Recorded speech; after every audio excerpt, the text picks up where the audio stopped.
Shalom and welcome to another in our series of podcasts from Temple Beth Am, a dynamic center for conservative Judaism in Los Angeles. This is a recording of our weekly Exploring the Parasha class with Rabbi Rebecca Schatz and Rabbi Matt Shapiro. I don't think that I ever realized that so much of what we talk about, when we just reference back to the story of Moses or just Exodus in general, so much of that is actually just in this week's Parsha, right? As soon as we leave this week's Parsha, there aren't as many of those kind of token moments. There are a few, but not as many of those token moments that we often come back to. And so it's kind of chaval that they're all in one Parsha. But anyway, continue. We're not going to talk about any of those. We're not going to talk about any of them. So, okay. We're going to pick up in chapter 4. The Israelites have been enslaved. There is a new Pharaoh. We meet this guy called Moses. We hear about sort of his origin story. We hear about him fleeing. We are even picking up post-burning bush, the call from God for him to go and bring the Israelites out of Egypt. Again, like this is a big fast forward on all of this. God identifies as Asher Ehiyah, the God of his fathers. None of this, we're skipping all of that. So basically, the first hour of every movie you have ever seen about this narrative. We're going to pick up in chapter 4. Moses is still going back and forth, still has real ambivalence about his role. God shows him some signs and wonders, turning his rod into a snake and turning his hand leprous as an indicator of the power and the signs that he'll be able to show the people to get them on board with what Moshe is bringing to them, and saying, even if those don't work, you can turn the Nile into blood. Moses still isn't convinced, right? Moses still isn't really on board with this. God, I'm not a man of words. We hear about Moses' stutter. God doesn't really buy that argument, I think it's fair to say, and says, too bad, go anyway.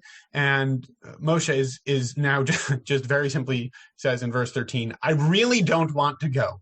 Please have anyone else go. And God gets very angry. And the concept of anger and frustration is going to show up in the piece that we're going to be looking at. So it's interesting to me that this kind of starts getting foregrounded a little bit here. God's upset, and he says, okay, fine, you don't want to speak, fine. Aharon will meet you, and he can speak for you, right? I'll put the word, right? You will speak to him, and he will be the one who will share them to the people. You really don't want to be the one who says the words, fine, he'll be the one who says them to the people, but you still need to do this. This is still the job that you have to do. Okay. Verse 18, Moshe goes to his father-in-law, not here Yeter, not Yitro, but his father-in-law in the narrative, and says, what? Yitro later on in that verse. Right. Family Yitro, Moshe. Okay.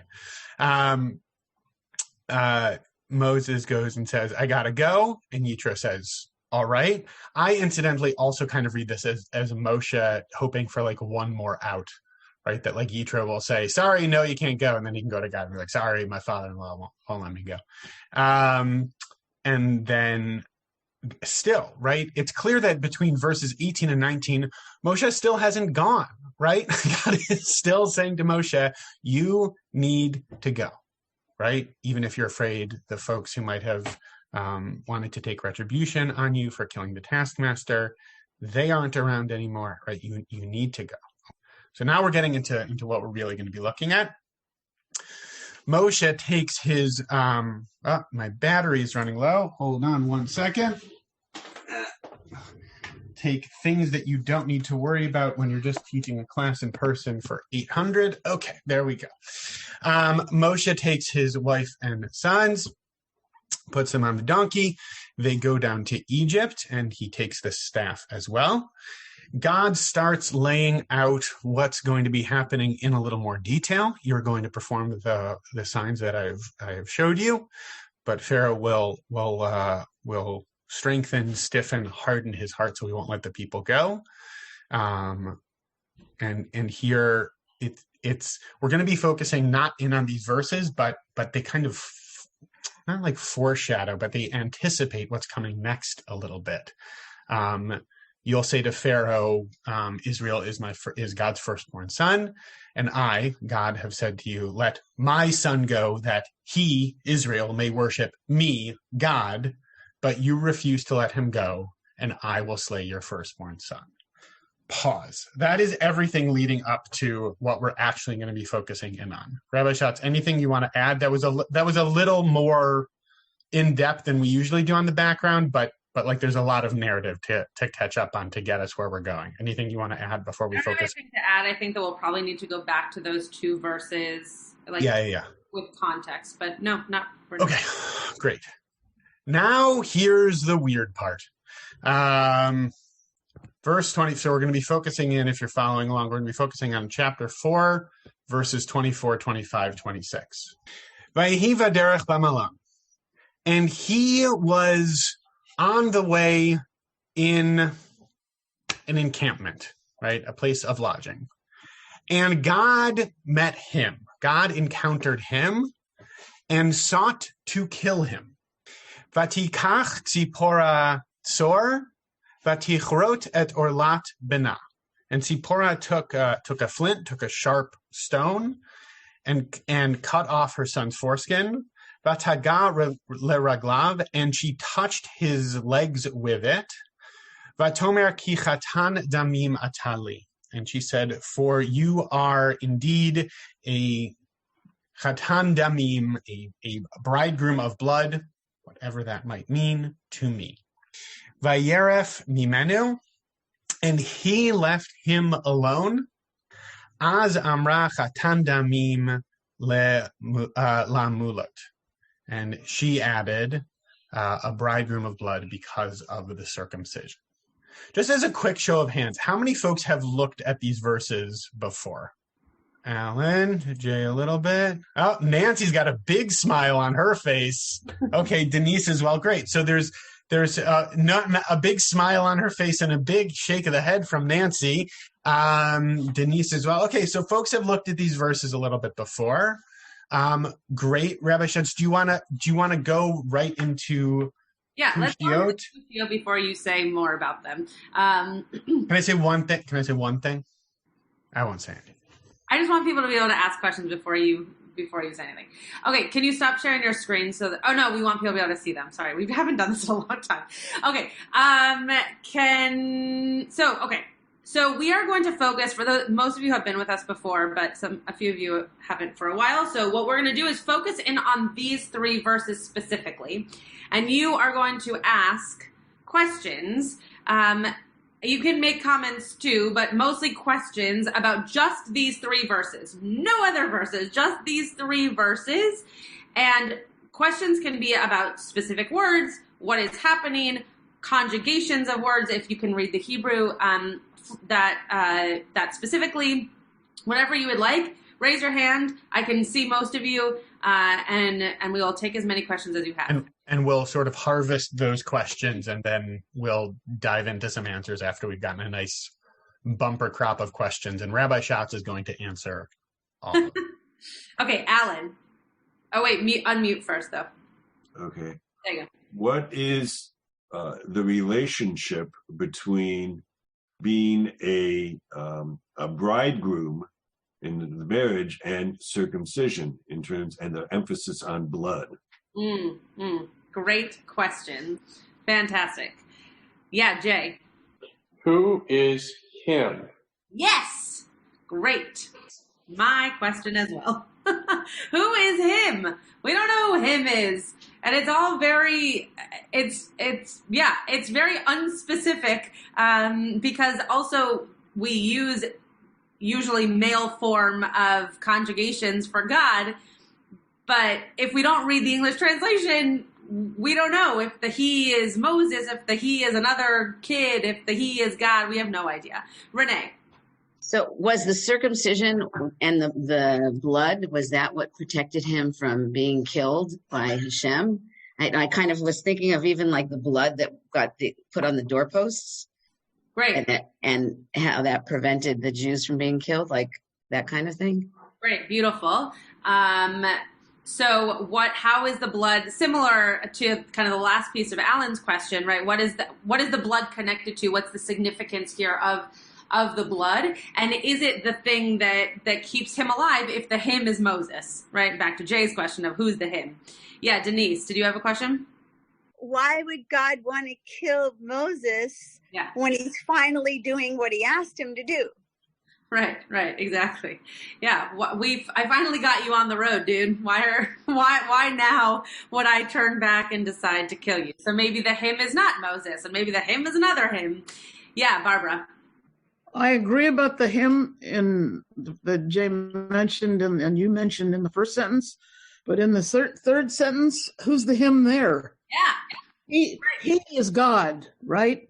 He left him alone. Did he leave the baby alone without his mother? And then the mother she added again a bridegroom of blood because of the circumcision. The whole thing is confusing to me. How many hymns do we have here? Right. There's a lot of hymns. And the way that Rabbi Shapiro translated it actually was he didn't say God. He just used the word him because it's not clear. JPS translates it with a big H for he, but there's actually nothing that says that that's God. It just says that he left him alone. So we don't know who the him is and we don't know who the he is. So it's possible that it's God, but because we know that there is this element of God going after someone, but it's possible that it's not even God to begin with. So you're right, Barbara. There are a lot of hymns and we don't know who any of the hymns are here. Yeah, Nancy. So why would it be necessary to say a bridegroom of blood because of the circumcision? Why bring it up again? Right. He has already been left alone. Why is this even necessary?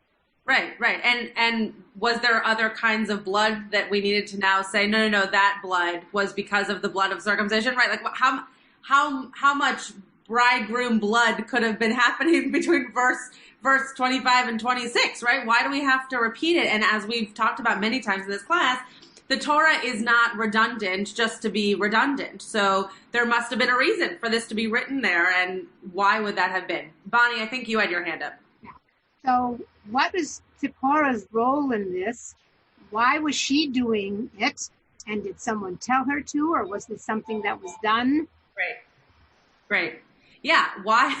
Where did Zipporah come from in this whole moment, right? Like we were just talking about Moses and God, and then all of a sudden Zipporah is coming out of nowhere to circumcise people, right? It's a very bizarre thing that she takes this on all of a sudden. Rabbi Shapiro, your screen just went dark, so I don't know what happened there. Okay. Any other questions, Kushiot, about the verses? Okay. Yeah, Renee. I asked Rabbi Shapiro, was Zipporah considered the first Mohel? Oh, man. What a question. So that question actually, no pun intended, bleeds into my interest of this verse, which is only until very recently, Rabbi Kligfeld's sister being one of the first, women were not allowed to be the ones to circumcise because the law from the Torah is on the father. So the fact that she circumcised her own child, can that be seen as Brit Milah, or is it just circumcision? Like there are many people in the world who are circumcised who are not Jews, right? So is it possible that she, both a woman and a non-Jew, obviously there's not Jews at this time, but a non-Hebrew, right, is circumcising their son? What does that do for for the mitzvah of circumcision as we know it. And as Nancy's pointing out, there are mohelets now, but that is super new. So she is not considered the first moil by any stretch of the imagination, by anybody. But when we think about how far our world has come, could we go back and think of her as such? Sure. She also could be seen as like potentially in that world, like a midwife or a nursemaid or any of those kinds of things that they had back then that women were doing more regularly. Rabbi Shapiro, you're making us all a little bit nauseous. What's happening over there? You're gone. Okay, Rabbi Shapiro has left the building, which is hysterical because he said to me yesterday, what happens if I don't come to class and you're stuck with these verses? And I said, I'll change the verses. Anyway, so one of the things that I read about before Rabbi Shapiro comes back is, I forget now who it was who mentioned this, but the connection between all the different kinds of blood that saved the people throughout this story of Exodus. So there's the blood on the doorpost. There's the blood as one of the plagues. And then this is the first accounting of blood that somehow is saving this him that we don't know who the him is. And it could be that the him is Moses. It could be that the him is Moses' son. And I know that Rabbi Shapiro is going to bring in a source about how the rabbis discussed that Moses didn't circumcise his son up until this point. And why not, right? Why if he knew of Abraham and all these other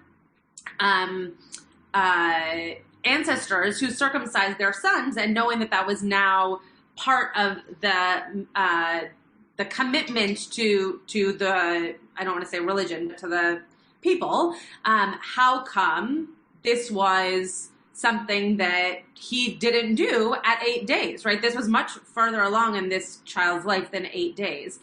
And the last thing I'll say, and then I'll pass it over to Rabbi Shapiro, is that the connection here between the blood of the circumcision versus where we see circumcision before in our Torah, those places are not, do not mention blood, are not considered blood related to circumcision. Now, anybody who knows anything about halachic circumcision in today's world, blood is a very big part of it.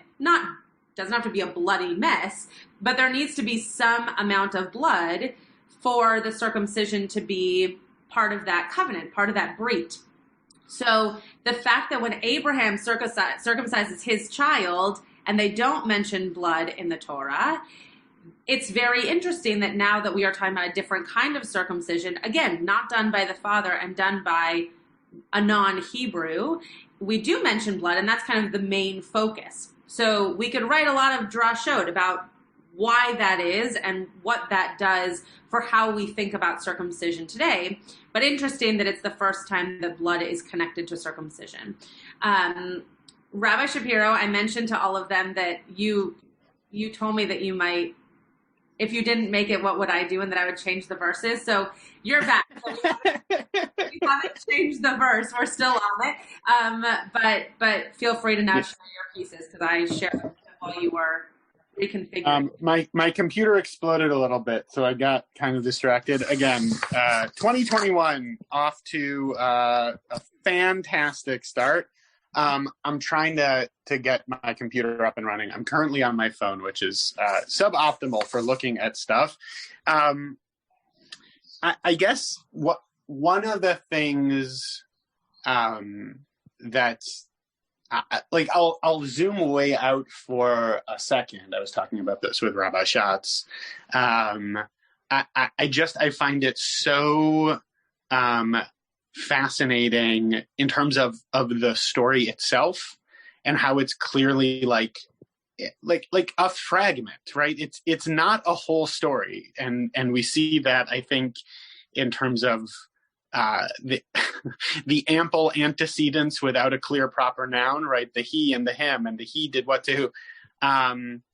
it just seems like there's more there, which on the one hand might be like, well, okay, well, there's not much there. On the other hand, it's like, oh, well, we know this is being included for some reason. So what's the reason here? On its face, in a more literal sense, I think you can say, well, it's a narrative about the primacy of circumcision and how important that is, in the role of ancient Israelite peoplehood. And I think there's also some really fascinating questions about obligation and relationship and family, and all of that kind of stuff. Rabbi Schatz, I don't know if you mentioned this while my technology was exploding. Tzipporah is almost never mentioned in the Torah, right? This is by far the most active thing she does over the course of the whole Torah. We hear very little about her, and it's Davka. This was when I was glitching in and out, but I think I was hearing this.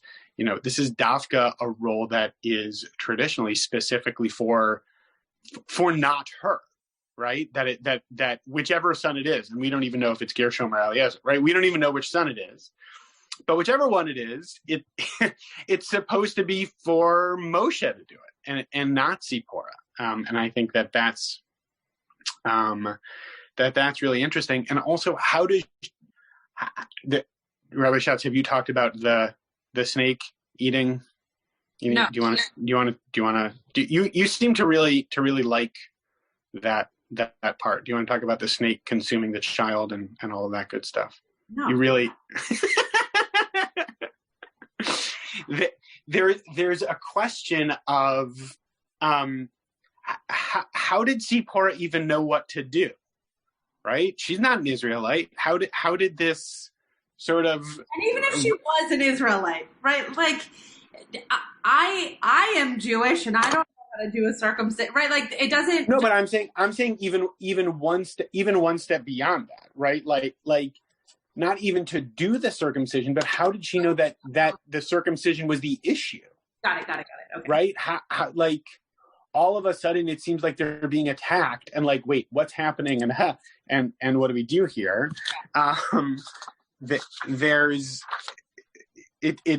It's refracted in a different way through, I think, Renee, you're the one who made the comment about, you made the connection between some of what's going on here and what happens in the actual Exodus part of the Exodus narrative, right? That the resonance of blood and being saved is being connected with what happens the last night in Egypt and placing the blood of the lamb on the doorposts of the Israelites. And I think sort of whichever way it goes in the story, right? Whatever happened, whatever part of the narrative came first or second, and what fragment or piece is older or newer, it's pretty clear to me that there's a resonance there.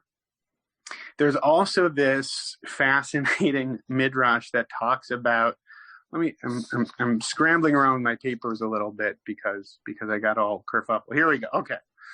And this is breaking my promise to Rabbi Schatz, because I told Rabbi Schatz when I was reading more than one sentence at a time, I was going to share my screen, but I can't do it because I'm on my phone now. I'm sorry, Rabbi Schatz. So there's a midrash that says, right, the person under threat of death was the boy, right? It's not clear because of the playtime with antecedents who's actually under threat, but that there's an angel. It's not actually God, but it's an angel, assumes the form of a serpent who's about to swallow the boy. The serpent then spit out the boy and began to devour him from the opposite end, swallowing up to the part where the circumcision was about what was supposed to be performed, right? So the way that Tzipporah knows what to do is because there's an angel who transforms into a serpent who then half eats her son and then half eats her son the other way. So therefore, that's how she knows what she needs to do in order to call the attack off. That's a pretty normal midrash. But it clearly comes to try to answer the question of how did she know what to do. There's a resonance there with one snake story that we know well, and I saw this comment in terms of what happens in Gan Eden, but it only occurred to me just now as we were reading the verses coming up to it, the other role of a snake in the story, which is Moses' staff turning into a snake. Yeah. I don't have like more of a connected thought on that yet, but it's interesting that like that midrash shows up there, like Dafka in response to sort of a question around something that's clearly a question. Yeah, go ahead. And interesting, that's okay. And interesting that verse a few verses ago says that like it very much points out that Moses was bringing his wife, his children, and the rod of God, right? And I've always wondered, like, why point that out? You didn't point out his favorite pillow that he also brought. So why are you telling us about this stick? And it's interesting that the rabbis then pick up on that because that's the same rod that turns into that snake. Yep. I don't otherwise, but I do think that piece is interesting. Yeah, Barbara. I just want to point out that according to Rashi, it was Eliezer that was the one that was circumcised. Yeah. It doesn't say what happened with the other boy, but Rashi felt that it was Eliezer. Right. Yeah, most of the rabbis seem to think that that's who it was, probably because he had not been yet, and so in terms of just figuring out which son would it be, you would start with the one who was born first, and who therefore would have needed to be circumcised first. Yeah. Oh, Alan. Yeah. Why circumcise only one son? Why not circumcise both sons if that's going to be the requirement? Right, exactly. So I found a really interesting comment to that said, Yitro, a lot of times in rabbinic literature, I mean, in the Pshat narrative of the story, it's clear that Yitro is like a positive force, and he's talked about very highly in a lot of rabbinic literature as well.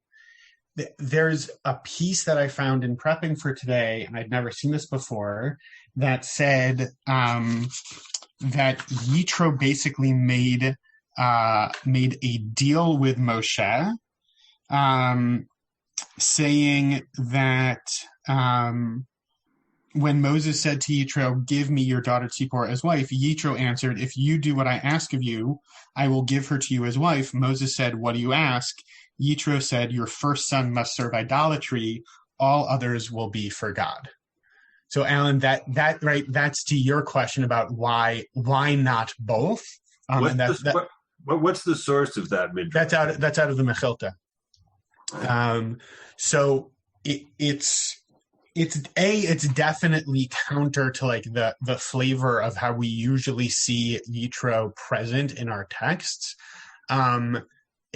I don't know if like the motivation behind that is specifically in response to the question you're asking, which is, I think one of the many questions about these psukim, or if it's addressing another point midrashically, but I think it's definitely a question about why just one and not both. That there's also commentators who say that it's just because of the timing, right? That they were traveling when Eliezer was 8 days old, and that Moshe was prioritizing getting back to Egypt quickly, or he didn't want to circumcise Eliezer while they were traveling because he was concerned about health risks. And so rabbis, you'll see this story brought up in a couple of different places in rabbinic texts, like saying this is how important it is for a circumcision to take place on the 8th day, that even Moshe should have prioritized this and didn't, and look at what happened that he didn't, which is an interesting way of framing the narrative. Do you have another thing to share, Rabbi Shapiro? I mean, I have lots of things to share, but that was the end of that thought. So, okay. When we were discussing the circumcision piece of this, which again, I'm very fascinated by the fact that, and I think Alan, you're the one who mentioned this, like, how did she even know that circumcision was going to be the thing to do, right? Why not, like, I don't know, draw some blood from his forearm. Like, how do you know that circumcision is, or draw blood at all? Or draw blood at all. Right. Seems like blood is something that she knows to do. But yeah, sure. And it's interesting that when we talk about circumcision, that often, because the mitzvah is on the father for the child, we often forget that while talking about it, not in the moment, obviously, we often forget that it's a very hard moment for the mother. Because she's just given birth. There's lots of hormones going through her own body. And to watch her child, or children in Rabbi Shapiro's case, have to be circumcised is really difficult. And I was mentioning to Rabbi Shapiro that it's interesting that we're talking about this week, because one of the conversations that I've had a lot in the past months that we've been in this COVID experience has been around how to do circumcision safely, and how to do it in such a way that it is halachic, but also done without exposure and allowing people to feel like it's still right, like that they're doing it the right way, but that they can get around kind of the safety concerns. And often I hear that from the mothers, not from the fathers. And that's not a sexist comment. I think that often the mothers don't speak up to the bris needing to happen, because it's a hard thing to have to think about. But in this case, I've heard a lot from mothers of how can I do this differently so that my child, I know I'm going to do it, but how can I do it differently so that my child is going to be safe? And in some cases, I've heard from mothers that they don't want to circumcise their child during this time. And so I had never focused as much on Brit Milah in accordance to the way that we think about it halachically in terms of the mother. And both this story and also just real life experience brought so much of that kind of to the foreground of my mind most recently. And what I think is really interesting about what Tzipora does is she cuts off the foreskin and then she touches it to his legs. And first of all, why? I don't know why that would be necessary, but I wonder if there's something there about needing that connection to be had with the child, even in that moment, right? What you hear from people most often is, I don't want to circumcise my child because I don't want to make that choice for them. That's an argument that I often heard when I was working in Northern California. And that's real for people. That's a real feeling. And I wonder if her doing that, but then, you know, as we all know with babies, you try to stimulate them by touching, you know, the bottom of their feet to get them to wake up, or you blow in their face to get them to open their eyes, or, you know, whatever it is, we do funny things to babies that we don't do to grown humans to try to stimulate them. And I wonder if this was a part of her trying to get her child to recognize what she was trying to do to save him and to save his father. So all of that is me. I didn't find that in any commentaries or anything like that. But I do think it's an interesting way of looking at the story. Yes, Barbara. Although I think it should be said that it's way more humane to do it to an 8-day-old baby than to a 10-year-old boy or an 18-year-old man. You really couldn't pick a better time to do it than when they're a baby. They get over it rapidly. Yeah. It's really not a big deal at that point, but it's a big deal when you're a little older. Yeah, no, I personally, Rebecca Schatz, agree with you. And there are people who feel very strongly about allowing a person, at that point a baby, to be able to choose how they deal with their own bodies without someone else choosing for them, even when they're a baby. So, though I agree with you that once, and when I've spoken to families about this, you know, why 8 days? Why do I have to choose this for my child? One of the things that I do mention is, can you imagine if at 12 years old, when you talk to your child about a bar mitzvah, you have to also talk about having surgery on a part of his body that he's already grappling with at 12 years old. So that kind of brings it home in terms of why 8 days and how to do it. So I totally agree with you, and just there are lots of opinions out there, especially about things that are permanent decisions that they are making for other people.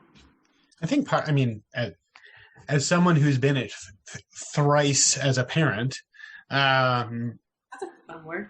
It is a fun word. It's incredibly difficult. I've also heard people make the argument of, I don't want to make that choice for my child. I make choices for my children all the time. Right. So that's the thing that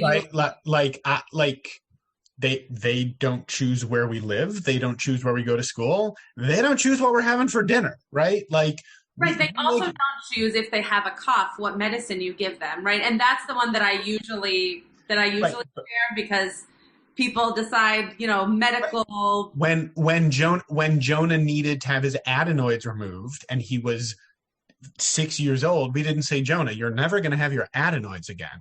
How do you feel about that? Right? Like that wasn't a conversation we had with him. Yeah. But I think the concern is legitimate, but I think it comes down to, I don't want to see my child in pain, and I don't want there to be blood. And this is a difficult thing, which, yes, correct. I think Laura is so easy. Like, she just takes a really sharp rock, and it's interesting that it's such an easy thing for her to go about, for all the reasons that you're saying. We don't know that it's easy, right? We don't know what her emotional experience is, and I think also when we find ourselves in extreme circumstances, we also take actions that we might not take otherwise, right? If Zipporah was sitting in your office, Rabbi Schatz, 6 months pregnant with her husband Mo, and you were talking with her about, right, what a Brit Milah might look like for her kid, that's one thing to be anticipating it. It's another thing entirely to be like, oh my God, something is attacking my kid. How do I get it to stop? Right. That's a completely different experience. Yeah, but I guess we are answering that question of who the him is by saying it's the son, for which, okay, I mean, then the circumcision, I guess, makes sense. But if the him in that first sentence is Moses, then hopefully she cares about her husband. I don't know. For sure. But why is the circumcision of her son going to say? Yep. Yeah. Yeah, Jay, you just have to unmute. Yeah. I started thinking more and more about the question of who the him was in that first verse, and I was looking back at the text. The line before talked about the Pharaoh's firstborn. Yes. So it made me question whether that was the person, the him that they were talking about in that. Yeah, so I'm sure Rabbi Shapiro has something to say about this. So I'll add a quick little piece that I saw from our rabbis.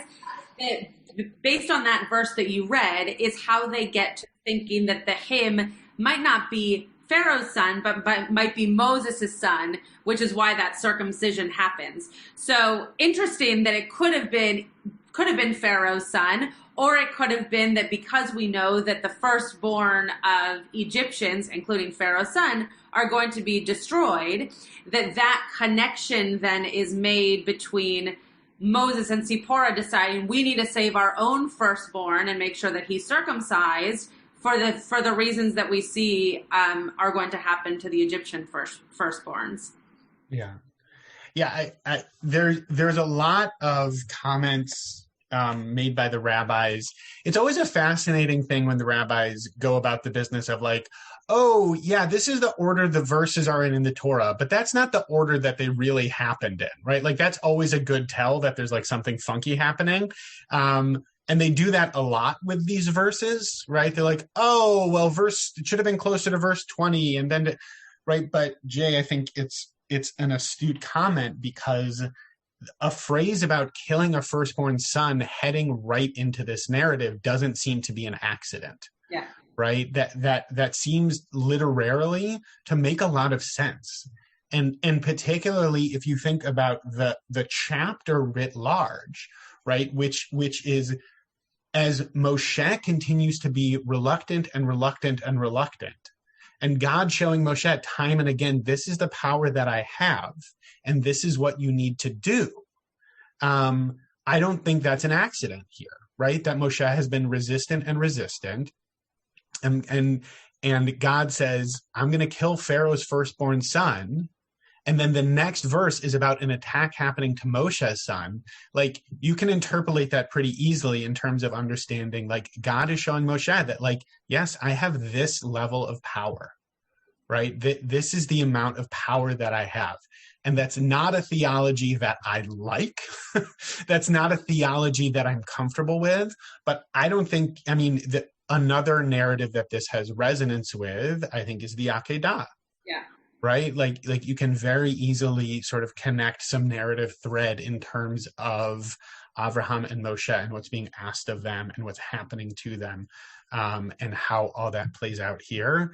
Rabbi Dov Linzer has an interesting comment on that I can share in a moment. But just to sort of bring this thought to a close, I think it's interesting in a chapter that goes through multiple iterations of God showing Moshe the power that he has. I think it's interesting to see how that plays out narratively. And yet Moshe still doesn't do anything. It's Zipporah. Well, right? Again, we don't know who's being attacked. We don't know what's happening, right? Like we don't. But in your comment of, and then I'll call on Rebecca, but in your comment of, all these things are happening and he all of a sudden becomes fearful, like he's still not the guy who does anything. Right. It's his wife, which is really fascinating given if you were seeing all of this happening and you were scared, I would expect you to do something about it, not expect your wife to do something about it. But also, so I know, Rebecca, you're waiting. The other thing that pinged in my head just now, and I've never thought about this before, is there's such a strong Midrashic tradition of how when the Israelites were slaves in Egypt, that it was because of the women who kept the people going.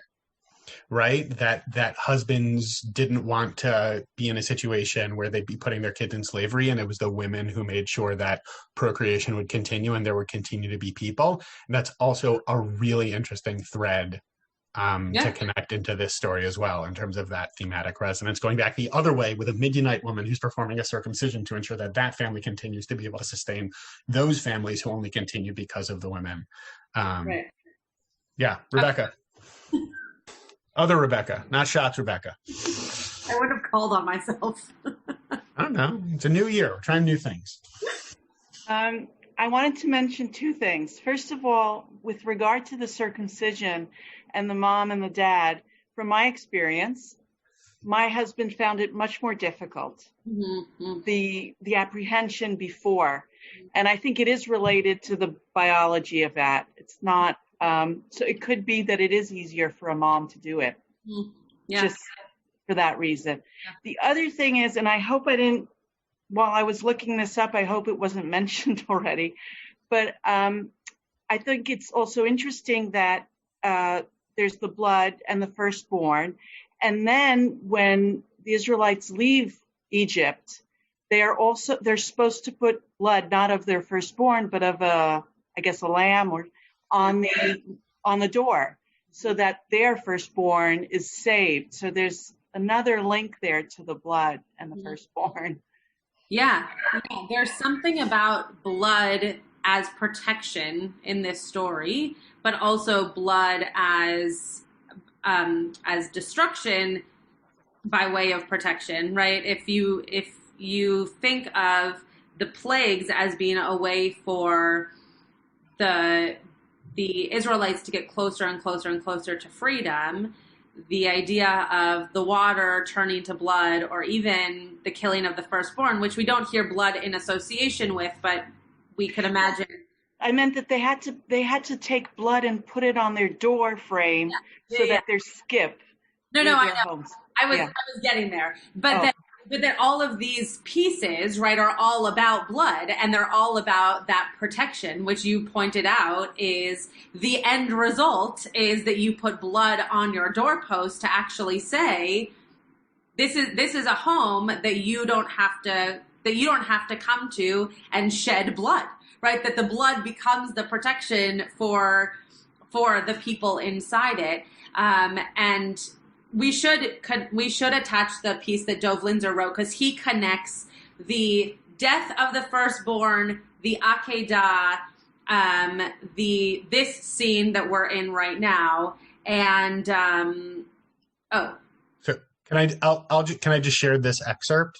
Yeah, but do you have the link, or do you want me to? Yeah, I can. If you want to find the link and put it in the chat, it's a wonderful piece. Rabbi Dov Linzer, who teaches at Yeshivat Chovevei Torah, who both Rabbi Schatz and I have had. What?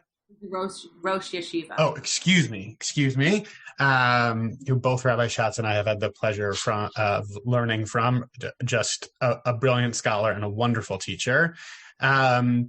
The whole piece is worth reading in its entirety, but this is an excerpt from it.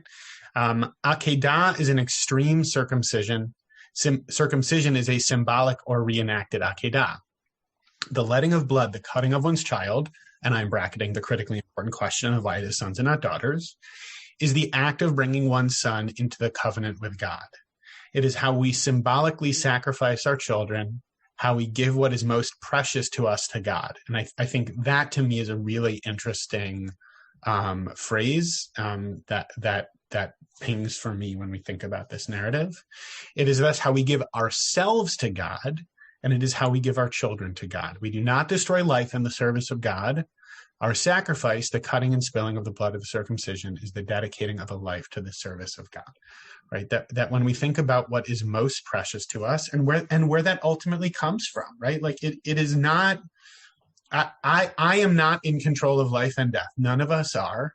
I am not in control of who comes into the world and who leaves this world. I'm grateful to be blessed with kids, and I'm grateful that in this moment they're healthy and well, and thank God for that. But there are few things that make me more grateful for and more aware of how tenuous life is that when I really look at and think about my kids, particularly when they're such tiny little babies. And to mark literally that in some way and to recognize that. And it's such a difficult ritual, and it is such a painful ritual. It really is. I would never sugarcoat how difficult Brit Milah is for anyone. But to me, there also is a real power to it, both because of how far back it stretches and that link of generations that it holds for us, and also sort of giving a container for recognizing that difficult but important truth of how we are not ultimately in control, and recognizing how much of parenting is out of our control, out of my control, to be sure. Although you haven't heard my kids scream today. That's probably because Sarah's with them and she's a wonderful mother. But how much is out of my control, and coming to touch with that. So it's a wonderful piece. You should read all of it. But that paragraph in particular really spoke to me as providing a lens through which we can look at these verses. Any other thoughts or comments? Yeah, Nancy. Sorry. Still the words bridegroom of blood. I don't know. Confusing, disturbing. Yep. I don't really know that I have anything to say to that other than I read a piece, a non-Jewish piece, about how the circumcision was somehow like a wedding, like a covenantal joining together of the family and of her with her child. Because I'm only mentioning it was a non-Jewish piece because it's not really how we believe. We don't believe that if you just circumcise your child, all of a sudden you're part of the covenant. You have to be a Jewish child and those kinds of things to make it actually work. So, yeah, well, it's interesting, Elon, that you say that, because I've never watched Game of Thrones, but wasn't there a whole thing about... No one else watched it? I mean, I watched it. I don't there was a lot in there. I don't remember a specific like circumcision wedding. No circumcision. Oh. That'd be a lot even for Game of Thrones. No, I thought there was a bridegroom piece. No, you're whistling instead of listening. Okay. Anyway, I'm whistling the theme. It was the theme. Got it. Yeah, I don't have super much to say about this. So I found a piece. It's also not by like, it's not a rabbinic source, but it's someone who sort of is looking at like ancient Near Eastern civilization. And he said, Walter Belts. I don't know anything about Walter Belts, but this was his comment. It's like the closest thing I can find to understanding what that phrase might mean. The mother, so if you go back into the verses and you see whose legs were touched, she says it's actually God's or the angel's legs who were touched, right? That it's not the son, it's not Moshe, that there's the circumcision and she takes the foreskin and touches it to the legs, anthropomorphized, of the divine being. In doing so, she transfers the child of Moshe into a marriage with God, making him a child of God, right? So when you think about relationship and covenant and how that covenant is created, and like, look, Brit Milah, right? It's a covenant, and we also talk about marriage as a covenant and how do we build and create covenant. Please, make sure when you go to the banquet hall, if you're going to the circumcision or the wedding. Those are definitely different life cycle events.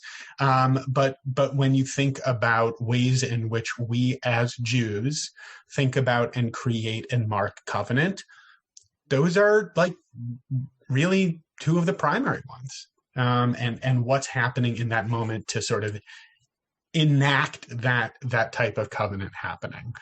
It's still a tricky phrase. It's still yes, Elon reads as the title of a Vincent Price movie more than something you're going to see in most books of Jewish theology. But that's how I've been trying to wrap my head around it this go round. I also wonder if it brings her closer to her husband, right, who is her groom. Right. And that there is an element there of, even if it's not being done to him, that this bridegroom idea is brought about because, again, we don't know that he was the one that God was after, but if she did it to save her husband, then it's possible that bridegroom idea and connection is actually her reason for going about this circumcision, and therefore is very strongly connected without it being done to Moses. Could be. Yeah, Barbara. Rashi says, which means thou hast brought it about that my bridegroom Moses was on the point of being killed because of thee, the son. Thou hast been to me my husband's murderer. So the way I see that is that the serpent came to potentially kill Moses, but because Moses' son was circed, that I'm sorry, that's a physician's way of talking. Because the son was circed, that the circumcision saved Moses' life. Barbara, I'm never going to hear Cirque du Soleil the same ever again. Sorry about that. But when I was circing kids, when I was a medical student and an intern, we were circing them. We weren't circumcising them. Yeah. Sorry, I lost the Rashi and the Cirque du Soleil. But I think it connects to what I think that Rashi... That's where the bridegroom comes in, I think. Right. I think that Rashi and I are speaking kind of a little bit of the same language, even though the snake thing is where I lose him. But yeah, no, I agree that it somehow seems to be that the bridegroom is referring back to Moses and making her feel as though, this is her groom to then take care of. Well, that she was circing her son to be able to save her husband's life, as far as she was concerned. Exactly. Yeah, I agree with that. Rabbi Shapiro, any final thoughts on this to bring us into Shabbat so that we can think about this all of Shabbos? All of Shabbos. Yeah. I'll just say Rabbi Schatz was so skeptical. When was it? What time did you text me last night being like, do you have anything to say about these verses? Because I've got nothing. I'm grateful. I'm grateful that we have the rich textual tradition that we have. I think you can know where a good drash lies when you're reading through the JPS translation and you see the notation that says meaning of Hebrew uncertain, right? That's always a good tell that there's something juicy and interesting there. And it was both verses 25 and 26 have meaning of Hebrew uncertain. So that's a double tell. And, look, it's this sort of mythic, ambiguous, violent, disturbing scene. And it has opened up a conversation about ritual and relationship and gender roles and, different parallels with other stories out of our tradition. I mean, it's just, it's fun. It's interesting. It's compelling. I'm really grateful we get to sort of all play in the sandbox together with these texts. And I hope that this gives you plenty of food for thought to keep thinking about. And the one sort of thematic piece that I'm kind of lingering on is, when we think about covenant and when we think about relationship, hopefully in less bloody and disturbing ways, but how do we mark that? How do we create that? How do we do that proactively, not in a moment of crisis, but what are the things that we proactively and meaningfully do to mark the covenanted relationships that we have? Because certainly these days we need each one of them that we got. So I hope it's a Shabbat for each of you where you feel close to the people that you have deep connections with and that nobody gets attacked by mythic snakes. You have been listening to another in our series of podcasts from Temple Beth Am, a dynamic center for conservative Judaism in Los Angeles. If you enjoy these podcasts, we invite you to write a review on the Apple Podcast site or wherever you get your podcasts. For more information about Temple Beth Am Los Angeles, go to tbala.org.